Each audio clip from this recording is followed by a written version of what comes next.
Genome valley నుంచే vaccine supply అవుతుంది.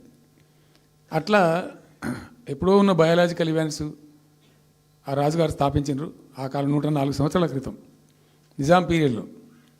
అట్లాంటి కంపెనీలు వస్తూ వస్తూ వస్తూ వస్తూ వస్తూ Hyderabad has become a best destination for pharma. అయితే ఏమవుతుంది, ఆ రసాయనిక వ్యర్థాలు ఏవైతే ఉంటాయో అవి కొద్ది కారకాలు ఉంటాయి, ఇబ్బందులు కలిగిస్తాయి. మన హుస్సేన్ సాగరే కాలుష్యమయమైపోయి గబ్బు వాసన వచ్చే పరిస్థితి ఉండేది, మనం అందరం కూడా చూసినాం. సో దీని నుంచి హైదరాబాద్ బయటపడాలి. ఫార్మా వదులుకుందామా, వదులుకోవద్దు. మరి ఏం చేయాలా? ఒక 4 టీములు తింపిందండి నేను ప్రపంచవ్యాప్తంగా. ఐఏఎస్ అధికారుల బృందాలు. శాంతికుమార్ గారు అని చెప్పి ఆమె చీఫ్ సెక్రటరీ కూడా రిటైర్ అయింది. ఆమె అప్పుడు హెల్త్ సెక్రటరీగా ఉండే కొంతకాలం. ఆమె నాయకత్వంలో పంపించాం, చాలా దేశాలకు పంపినాం. మరి తిరిగి రండి. ఇప్పుడు ఏమైంది, మందులు లేని ప్రపంచాన్ని ఊహించలేం. మందులు కావాల్సిందే. మందులు తయారు చేసే సందర్భంలో తప్పకుండా కొంత వేస్టేజ్ ఉంటుంది. ఆ వేస్టేజ్ని ఎట్లా మేనేజ్ చేయాలి అని తెలివి కావాలి. సింపుల్ ఎగ్జాంపుల్ చెప్పండి, మన ఇంట్లో కిచెన్లో కూడా డైలీ వేస్ట్ ఉంటుంది, కానీ చాలా నీట్గా పెట్టుకుంటాం మనం దాన్ని. ఆ వేస్ట్ని డిస్పోజ్ చేస్తాం, కిచెన్లోనే ఉంచితే చచ్చిపోతాం కాబట్టి ఆ భయానికి క్లీన్ పెట్టుకుంటాం, మన ఓన్ కిచెన్ కాబట్టి. ఎగ్జాక్ట్లీ ఎట్లయితే కిచెన్ క్లీన్ పెడతారో వాటిని కూడా క్లీన్ పెట్టాలి. అయితే ఒక ఫార్మా కంపెనీ ముందు నుంచి మనం పోతున్నాం అనుకోండి, మన దగ్గర అయితే వాసన వస్తుంది, మనకు తెలుస్తుంది ఇదేదో మెడిసిన్ తయారు చేసే కంపెనీ అని. వేరే దేశాలలో అట్లా లేదు, యూరోప్లో లేదు, యూఎస్లో లేదు, చాలా దేశాల్లో లేదు, చైనాలో లేదు. అసలు గొట్టం నుంచి పొగరాదు. సో మనం మాత్రం టెక్నాలజీ మనం పెట్టుకోలేమా, పెద్ద ఇష్యూ అని చెప్పి ఐఏఎస్ అధికారుల బృందాలను తింపిన నేను అనేక దేశాలకు తింపి పంపించి, హైదరాబాద్లో ఫార్మా ఉంది కాబట్టి హైదరాబాద్ యొక్క లార్జర్ ఇంట్రెస్ట్లో ఫ్యూచర్ దృష్ట్యా ఫార్మాను కాపాడుకోవాలి, ఆ ఎక్కువ పోనీయద్దు, ప్లస్ ఈ కాలుష్య భారం నుంచి ప్రజలను రక్షించుకోవాలి. ఎట్లా అంటే జెడ్ఎల్బీ అని వచ్చింది, జీరో లిక్విడ్ బేస్ అని. ఆ డిశ్చార్జ్ ఏదైతుంటుందో దాన్ని మొత్తం జీరో లిక్విడ్ చేస్తారు. ఇంకా కాలుష్యం కాదు, ఏం చెడిపోదు, వీళ్ళకి ఇబ్బంది ఉండదు. అది ఇంటర్నేషనల్ లెవెల్లో సక్సెస్ఫుల్గా ఉంది, సక్సెస్ఫుల్గా జరుగుతుంది. ఇప్పుడు అమెరికాలో ఉన్నాయి చాలా కంపెనీలు, యూరోప్లో ఉన్నాయి, ఇంకా చాలా చోట్ల ఉన్నాయి. అవసరం, ప్రతి దేశానికి అవసరమే. అయితే మనం ఆ సిస్టమ్ పెట్టుకోవచ్చు కదా అని చెప్పి ఒక ఫార్మా యూనివర్సిటీ కూడా పెడదాం దానిలో అని చెప్పి ఫార్మా ఇండస్ట్రీ తెచ్చినాం.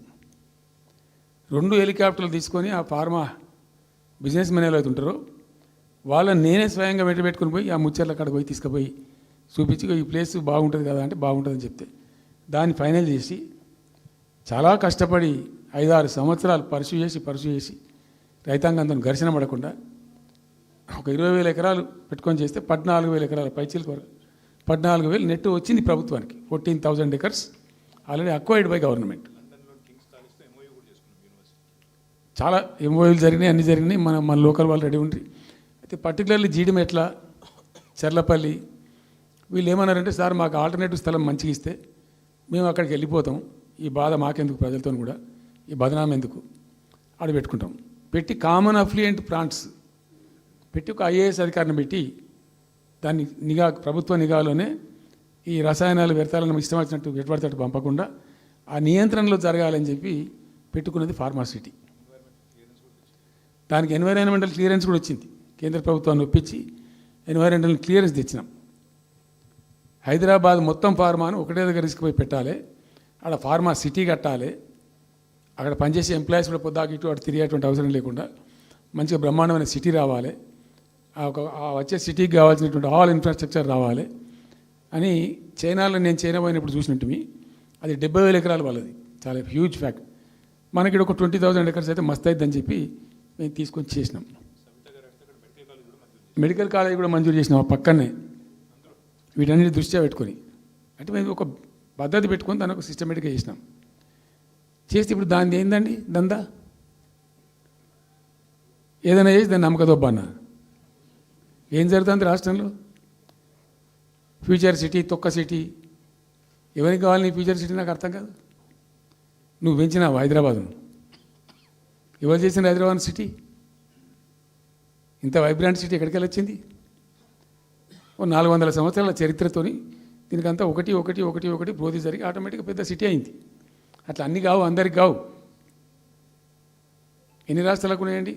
బెంగాల్ కలకత్తా ఉంది, మహారాష్ట్రకి ముంబై ఉంది, మనకు హైదరాబాద్ ఉంది, కర్ణాటకకు బెంగళూరు ఉంది, తమిళనాడుకు మద్రాసు ఉంది, ఢిల్లీ ఆఫ్ కోర్స్ ఢిల్లీ. వేరే రాష్ట్రాలకు లేవు కదా, 28 రాష్ట్రాలకు ఉండయి.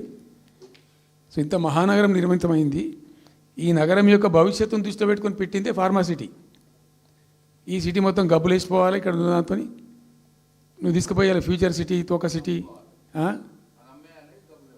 ఏందన్నట్టు ఇది? అన్ని దిక్కుమాలిన పాలసీలు, రియల్ ఎస్టేట్ బ్రోకర్ దందా తప్పితే ఇంకోటి లేదు. అన్నీ అప్పే కనబడతాయి మనకు.